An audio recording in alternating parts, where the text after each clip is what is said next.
Class करने वाले हैं। मैथ्स की क्लास में जो पहला चैप्टर है, इस चैप्टर से बता देता हूँ 2 नंबर का आपके एग्जाम में प्रश्न पूछे जाते हैं। इस चैप्टर में आपका नंबर सिस्टम, संख्याओं का जोड़ घटाना गुणा भाग रहेगा। जीरो लेवल से हाई लेवल की तैयारी चल रही है, शून्य से शिखर की तैयारी चल रही है, सिलेक्शन की तैयारी चल रही है, टीटी एग्जाम को फतेह करने की तैयारी चल रही है। तो इस पर चलिए इंपॉर्टेंट क्वेश्चन हम 25 प्रश्न करेंगे जी। आप 25 महत्वपूर्ण इस टॉपिक से कवरेंगे। इस टॉपिक से आपके 2 नंबर कन्फर्म हो जाएंगे। चलिए, क्या आप सभी लोग तैयार हैं? तो सभी लोग तैयार हो जाइएगा। पहला प्रश्न आप लोगों की स्क्रीन पर दिया गया है। पहला प्रश्न पूछा जाए कि परिमेय संख्या a/b का योगात्मक प्रतिलोम क्या होगा। अगर आपको पता है, आप लोग हमें नीचे कमेंट बॉक्स में इसका आंसर बता सकते हैं। b/a होगा, ऋण a/b होगा, ऋण b/a होगा, या आपका अंत में a/b होगा। तो यहाँ पे क्या होने वाला है, सभी कमेंट कीजिएगा। सभी ब्रदर सिस्टर टीचर जिनका सपना अध्यापक अध्यापिका बनना, शिक्षक बनना। परिमेय संख्या a/b का योगात्मक प्रतिलोम पूछा जा रहा है। वीडियो पॉज करिए, रफ पेन निकाल लीजिए और आंसर जारी कर दीजिए। देखिए, योज्य प्रतिलोम वह संख्या होती है जिसको मूल संख्या में जोड़ने पर योगफल शून्य हो जाता है। उसको योगात्मक प्रतिलोम, या इसको हम योज्य प्रतिलोम भी बोलते हैं। क्या बोलते हैं? योज्य प्रतिलोम भी इसको बोला जाता है। तो a/b का योज्य प्रतिलोम क्या होता है? प्रतिलोम तो उल्टा हो गया, तो b/a हो गया, लेकिन योज्य है, योज्य प्रतिलोम में माइनस लग जाता है। तो a/b का योज्य प्रतिलोम क्या होगा? b/a नहीं होगा, -a/b ही होगा। अक्सर गलती कर देते हैं जो b/a कह लेते। प्रतिलोम मतलब क्या होता है, उल्टा समझ लेते हैं, b/a होगा और माइनस लगा देते हैं। तो एग्जाम में क्या होता है, -b/a लिख के चले जाते हैं। लेकिन राइट आंसर क्या है? योज्य प्रतिलोम वह संख्या होती है जिसको मूल संख्या में जोड़ने पर योगफल शून्य प्राप्त हो। -b/a में मूल संख्या जोड़ दी जाए तो हमारा 0 प्राप्त नहीं होगा, क्योंकि a/b माइनस a/b करेंगे तभी शून्य प्राप्त होगा। यानी योज्य प्रतिलोम या a/b का योगात्मक प्रतिलोम ऐसी क्या संख्या जोड़ दी जाए कि 0 हो जाए। तो a/b में जब हम -a/b जोड़ देंगे तो ये शून्य हो जाएगा। ये प्लस है, ये माइनस है, तो दोनों कट जाएंगे, तो -a/b बी ऑप्शन होगा। ठीक है, योज्य प्रतिलोम, योगात्मक प्रतिलोम मतलब उसमें मूल संख्या जोड़ दिया जाए तो वह क्या है, शून्य हो जाए। ये हमें ध्यान देना है। इसके बाद दूसरा प्रश्न देखिए किस प्रकार से पूछा जाता है कि संख्या 22,541 में से एक न्यूनतम संख्या घटाने पर अंतर पूर्ण वर्ग हो तो संख्या होगी 17, 31, 21 या आपके 41। कौन सी संख्या होगी, सभी बताइए मेरे प्यारे प्यारे भाइयों के, प्यारी प्यारी बहनें, गृहिणी, ब्रदर सिस्टर एंड टीचर्स। संख्या 22,541 में से एक न्यूनतम संख्या घटाने पर अंतर पूर्ण वर्ग हो तो वह संख्या क्या होगी। अब देखिए यहाँ पे 22,541 है। 22,541 में क्या कह रहा है कि एक न्यूनतम संख्या घटा दी जाए। तो न्यूनतम संख्या मान लीजिए कि 41 ही घटा दिया जाए। जब 41 घटा देंगे तो 22,000 क्या, सॉरी यहाँ पे 22 आएगा, 22,000 क्या बचेगा, 500 हमारी संख्या बचेगी। 22,500 प्राप्त हो रहा है जो कि एक पूर्ण वर्ग संख्या है। 22,500 किसकी पूर्ण वर्ग संख्या है? तो वह दोस्तों 150 की, क्योंकि 150 की पूर्ण वर्ग संख्या हो जाएगी। तो यही तो कह रहा है, तो वह संख्या क्या होगी, यहाँ पे संख्या बताना है।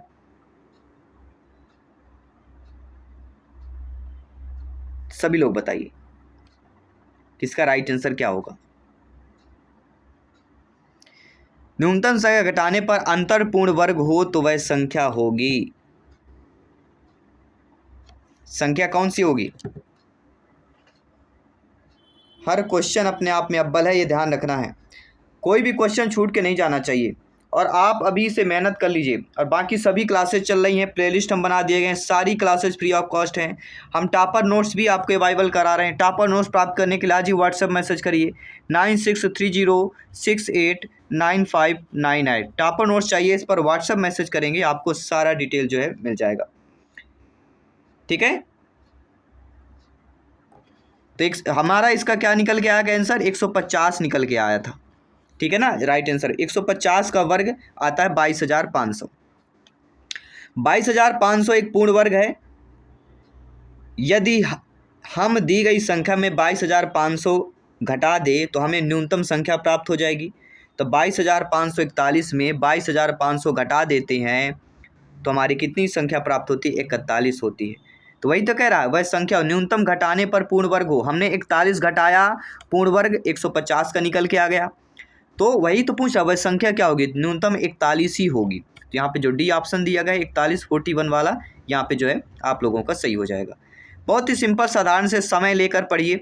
जितना ज़्यादा समय लेकर पढ़ेंगे उतना ज़्यादा आप सभी के लिए बेहतर होने वाला है। ठीक है ना, नो डाउट सारी चीज़ें क्लियर हो गई। आइए बढ़ते हैं साथियों, अगले प्रश्न की तरफ चलते हैं। अगला प्रश्न प्यारा सा प्रश्न है और प्यारा सा फीडबैक सभी को करना है जिनका सपना है अध्यापक अध्यापिका बनना, शिक्षक बनना। दोस्तों, एक संख्या को 114 से विभाजित करने पर शेषफल 21 आता है। यदि इसी संख्या को 19 से विभाजित किया जाए तो शेषफल कितना आएगा? सभी लोग बताइए। बहुत ही अच्छा प्रश्न है और इस प्रश्न का जवाब भी उतना सुंदर आने वाला है। सभी लोग बताइए। एक संख्या को 114 से विभाजित करने पर शेषफल 21 आता है। यदि इसी संख्या को 19 से विभाजित किया जाए तो शेषफल कितना आएगा? अब बोलेंगे इसमें शेषफल 2 आएगा। अब आप बोलेंगे सर कैसे शेषफल 2 आ जाएगा, ऐसे डायरेक्ट कैसे बता सकते? देखिए, इसके लिए फार्मूले होते हैं और फार्मूले आपको जो है पढ़ना पड़ेगा। फार्मूले क्या होता है, संख्या निकालना हो तो इसके लिए फार्मूला क्या होता है, भाजक गुणे भागफल धन शेषफल होता है। भाजक गुणे भागफल धन शेषफल होता है कि नहीं होता है, सभी लोग बताइए। ये फार्मूला अगर आपसे बनता है तो बहुत आसानी से आप निकाल लेंगे। क्या फार्मूला है, नोट करिए। भाज्य बराबर भाजक गुणे भागफल धन शेषफल। ये फार्मूला अगर आप लगा लेते हैं, माना कि संख्या ए मान लीजिए, भाज्य हमारा ए मान लीजिए, बराबर 114 दिया गया है भाजक, 114 गुणे भागफल धन 21 शेषफल दिया गया है। इससे निकाल लीजिए, सभी लोग निकालिए, चलिए साथ में निकालते जाइए। ए बराबर 114 हमारा हो जाएगा भाजक गुणे भागफल निकालना है, धन शेषफल 21 दिया गया है। तो ए बराबर क्या आ जाएगा, किस संख्या को इसी संख्या 19 से विभाजित किया जाता है। 19 से विभाजित किया जाता है मतलब 19 गुणे यहाँ पे 6 आ जाएगा। 19 गुणे 6 गुणे भागफल कर लीजिए, धन 19 गुणे 1 कर लीजिए, धन 2 कर लीजिए। कैसे बोलेंगे भाई, 19 गुणे 1 में 19 आएगा, जो 2 जोड़ देंगे तो 21 ही निकल के आएगा ना। 19 गुणे 2 धन 2, 19 गुणे 1 धन 2 करेंगे 21 ही आएगा, उसको हमने तोड़ कर लिख लिया। 144 को हमने 19 गुणे 6 तोड़ कर लिख लिया। आप समझ में आ गया हो। तो हमारा क्या निकल के आया, ए की वैल्यू हमारी निकल के आ गई 19 गुणे 6 गुणे भागफल धन 1, अब धन 2 अलग मिल गया, तो यही शेषफल हमारा धन 2 आ जाएगा। ठीक है, तो फार्मूला क्या है, भाज्य बराबर भाजक गुणे भागफल धन शेषफल। आइए बढ़ते हैं अगले प्रश्न की तरफ। अगला प्रश्न कह रहा है कि 63,606 में 6 के स्थानीय मानों का योगफल निकालना है। अब स्थानीय मान देखिए, पहले 6 का स्थानीय मान 6 आ गया, फिर दूसरे में देखिए 6 का 600 आ जाएगा, फिर इसका क्या आ जाएगा 60,000 आ जाएगा। अब इन सभी को जोड़ दीजिए, कितना आ जाएगा 60,000 धन 600 धन 6 को 66 आ जाएगा, अर्थात 60,606 आ जाएगा। बी ऑप्शन सही हो जाएगा। इसके बाद बढ़ते हैं साथियों अगले प्रश्न की तरफ। अगला प्रश्न भी प्यारा सा है कि 56 71 उसके अंकों को पलट देने पर प्राप्त संख्या का अंतर बताइए। 56 71 को अंकों को पलटना है तो 1765 हो जाएगा। 1765 को अंतर पूछा जा रहा है, तो 5,600 में 5,671 में से माइनस 1765 कर दीजिए। 1765 माइनस करेंगे 3906 आ जाएगा, तो 3906 क्या हो जाएगा, ये अंतर कहला जाएगा। पहला ऑप्शन सही हो जाएगा। आइए देखते हैं अगला प्रश्न। अगला प्रश्न प्यारा सा प्रश्न है और प्यारा सा प्रश्न है तो प्यारा सा फीडबैक आप सभी लोगों को करना है जिनका सपना अध्यापक अध्यापिका बनना, शिक्षक बनना। ठीक है, सभी टीचर्स कमेंट कीजिएगा। जयस्वाल सर अभिनंदन करते हैं, आप सभी के माता पिता को प्रणाम और नमन करते हैं। निम्नलिखित में से कौन सा सही दिया गया है? 1000 के पूर्ववर्ती 999 होगा। देखिए 1000 के पूर्ववर्ती 999 कैसे हो सकता है? फिर दूसरा 1000 के पूर्ववर्ती का परवर्ती। देखिए 1000 का पूर्ववर्ती मतलब पहले तो 999 हो जाएगा, फिर परवर्ती तो सेम हो जाएगा, ये भी गलत। 1000 के पूर्ववर्ती का परवर्ती, ये भी गलत। 1000 के परवर्ती का पूर्ववर्ती 1000, क्या सही दिया गया? 1000 का परवर्ती मतलब 1001 और उसी का पूर्ववर्ती मतलब -1, तो 1000 का 1000 होगा, तो डी ऑप्शन सही दिया गया। 1000 के परवर्ती का पूर्ववर्ती 1000 होगा, चाहे 1000 का पूर्ववर्ती का परवर्ती दिया जाए तो 1000 हो जाए, क्योंकि दोनों में एक जुड़ना है और एक घटना है, तो वही संख्या सेम टू सेम आ जाएगी।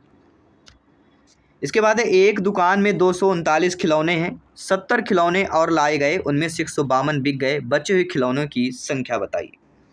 कुल खिलौने 239 हैं, ठीक है, और लाए गए 70 खिलौने और लाए गए और बिक गए 152, तो 239 और 70 को जोड़िए और उसे -152 कर दीजिए, आपका सही आंसर आ जाएगा। मतलब 239 धन 70 -152, जो सी ऑप्शन कैटेगरी दिया गया है वह सही हो जाएगा। तो बहुत ही सिंपल साधारण भी प्रश्न आते हैं, इतना भी कठिन नहीं आते जितना आप लोग समझते हैं, तो आप लोगों को इतना टफ अपने आप पे नहीं लेना है। 3759 गुणे 9573 के गुणनफल में दहाई अंक और इकाई अंक का योगफल बताइए। दहाई और इकाई का योग करना है, तो पहले दोनों का गुणा कर लीजिए। दोनों का गुणा करेंगे आएगा 35, 98, 49 एंड 07। इसमें इकाई और दहाई, इकाई है 7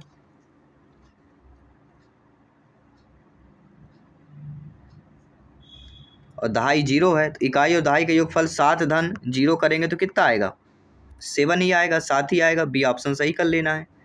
नो डाउट सारी चीज़ें क्लियर हो गई। आइए बढ़ते हैं अगले प्रश्न की तरफ। 987 में सैकड़ा व दहाई के अंकों का योग बताइए। अब 987 में सैकड़ा और दहाई, 987 में सैकड़ा क्या होगा सभी लोग बताइए। 987 में सैकड़ा क्या होगा?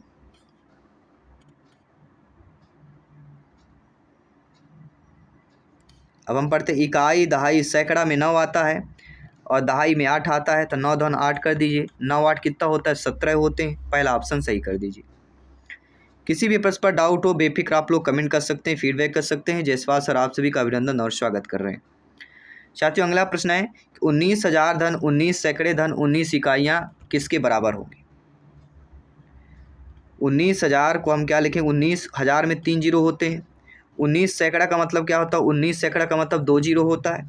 19 इकाई का मतलब 19 होता है। बस इसको जोड़ दीजिए। 9 आएगा, 1 आएगा, 9 आएगा, 9 1 10 आएगा, 1 1 2 हो जाएगा। 2910, यानी B option is the right answer.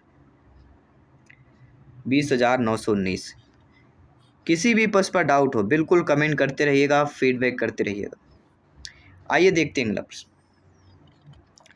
यदि 56, 75, 67, 56, 7 को 567 से विभाजित किया जाता है तो भागफल कितना आएगा? अब बड़ी संख्या दे दिया जाता है टाइम ज़्यादा लगने के लिए, तो आपको यहाँ पे टेक्निकल चीज़ें काम करना। टेक्निकल मतलब एक बार 567 चला जाएगा, फिर तो 2 बार जाएगा नहीं क्योंकि सेम है, फिर 567 एक बार जाएगा, फिर 2 बार 0 रख दीजिए, फिर एक बार जाएगा। बहुत साधारण है। 100, 101 किस में दिया गया है? सी ऑप्शन सही हो जाएगा। इतना भी टफ नहीं लेना है, बहुत आसान है। जोड़ घटाना गुणा भाग 2 नंबर का पूछा ही जाता है। 10,000 1010 इकाई किसके बराबर होगा? इस प्रकार की एक प्रश्न जरूर आता है। तो यहाँ पे 10,000 में 10 लिख दीजिए, 1000 में 3 जीरो होते हैं, 3 जीरो बना दीजिए। 10 100 में मैंने बताया ना, 10 100 में मतलब सैकड़े में 2 जीरो होते हैं। 10 दहाई मतलब 10 दहाई का भी मतलब क्या होता है? 10 लिख दीजिए, बस जोड़ दीजिए। 1 0 1 0 1 1 11 0 10, 11 0 10 किस में दिया? बी ऑप्शन में दिया गया। बहुत ही सिंपल साधारण से प्रश्न है। कमेंट करते रहिए, फीडबैक करते रहिए। आइए देखते हैं अगला प्रश्न, प्यारा सा प्रश्न। 12 112 को 11 से और 13 22 23 को 13 से भाग देने पर प्राप्त शेष फलों का योग बताइए। अब इसको हमें जल्दी करना है, जल्दी फटाफट 11 से इसमें भाग दीजिए। 11 कम 11, फिर 11 कम 11, 0 11 कम 11, शेष फल कितना बचेगा? 1 बचेगा इसमें। 13 का फटाफट दीजिए। 13 कम 13 0, 13 कम 13, 13 7 91, शेषफल कितना बचा, 2 बचा। शेषफल का योग 1 और 2 को दोनों जोड़ें कितना आ जाएगा, 3 आ जाएगा। तो शेषफल हमारा कितना है, 3। पहला ऑप्शन सही कर दीजिए। बस 1 मिनट के अंदर हमें सॉल्व करना है। ये कैसे आएगा, जब आप इसी तरह अभ्यास करेंगे डेली। 56 431 में से 6 के स्थानीय मान तथा 4 के अंकित मान का अंतर। अब स्थानीय मान अंकित मान निकालना तो आना चाहिए, 1 नंबर पक्का रखा हुआ है।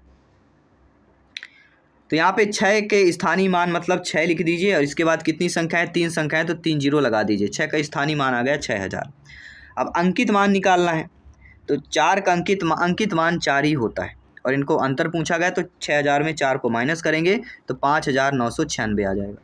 5996 मतलब जो थर्ड ऑप्शन दिया गया वह अकॉर्डिंग टू क्वेश्चन सही हो जाएगा। सारा कुछ दिया गया है, सारा डाटा दिया गया है, केवल हमें समझना है, फीडबैक करना है, सॉल्व करना है और कमेंट बॉक्स में आंसर बताना। यदि 6m-5 बराबर 20 हो तो m का मान, समीकरण दिया गया है। अब समीकरण में यहाँ पे दिया गया है 6m-, तो पहले हम तोड़ लीजिए। 6 को गुणा करेंगे 6m आ जाएगा, -5 है, -5 6 का गुणा करेंगे तो 6 पंचे 30 आ जाएगा, बराबर 20 दिया गया है। तो 6m बराबर क्या करिए, माइनस को उधर कर लीजिए, तो 20 10 क्या आ जाएगा, इधर प्लस में आ जाएगा, तो 20 10 30 हो जाएगा। तो m बराबर 30/6, 30 20 कितना होता है, 50 होगा, सॉरी। तो 6m बराबर कितना जाएगा, 50 आ जाएगा। तो m बराबर 50/6 कितना आ जाएगा, सभी लोग बताइए। तो कितना आ जाएगा, 25/3। तो 25/3 किस में दिया गया, डी ऑप्शन में दिया गया, हमारा सही हो जाएगा। सारे प्रश्न बहुत अच्छे हैं और बहुत अच्छे तरीके से आपको हल करना है। अगला है 4 प्याले चाय तथा 7 प्याले काफ़ी का मूल 135 रुपये। काफ़ी के 1 कप का मूल चाय के 1 कप के मूल का दुगना है। 2 प्याले चाय और 1 प्याली काफ़ी का मूल बताइए। बहुत ही आसान है, देखने में सुनने में कठिन है लेकिन आसान है। कैसे आसान है, देखिए 4 प्याले धन 7 प्याले, टोटल कितना है, 135 रुपये। पहला समीकरण डाल लीजिए।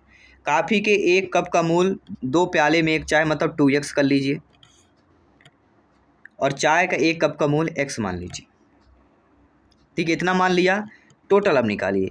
टोटल क्या कह रहा है, 4x धन 14x बराबर 135 कर लीजिए।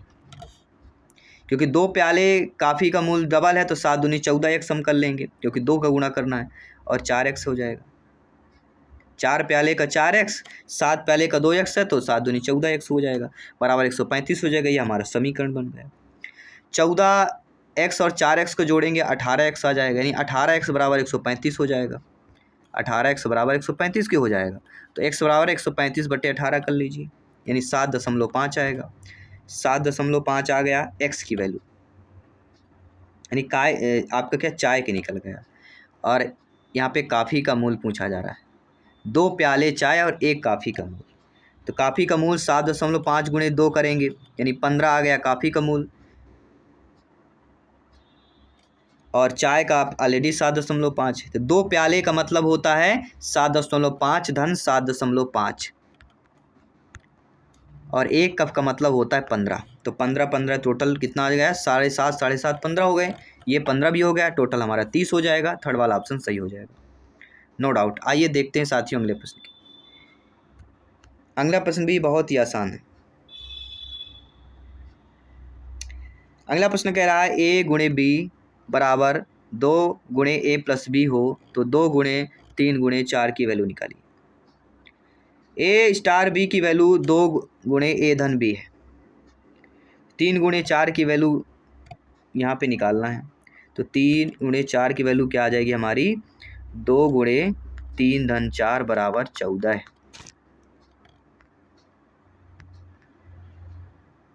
यानी 2 स्टार 14 बराबर क्या आ जाएगा, 2 गुणे 2 धन 14 बराबर 32 आ जाएगा, क्योंकि 14 2 16, 16 दूनी 32 आ जाएगा। सभी लोग समझ गए, अच्छे तरीके से समझ गए, नो डाउट। क्योंकि 4 3 7 2 14, इसकी वैल्यू 14 आ गई।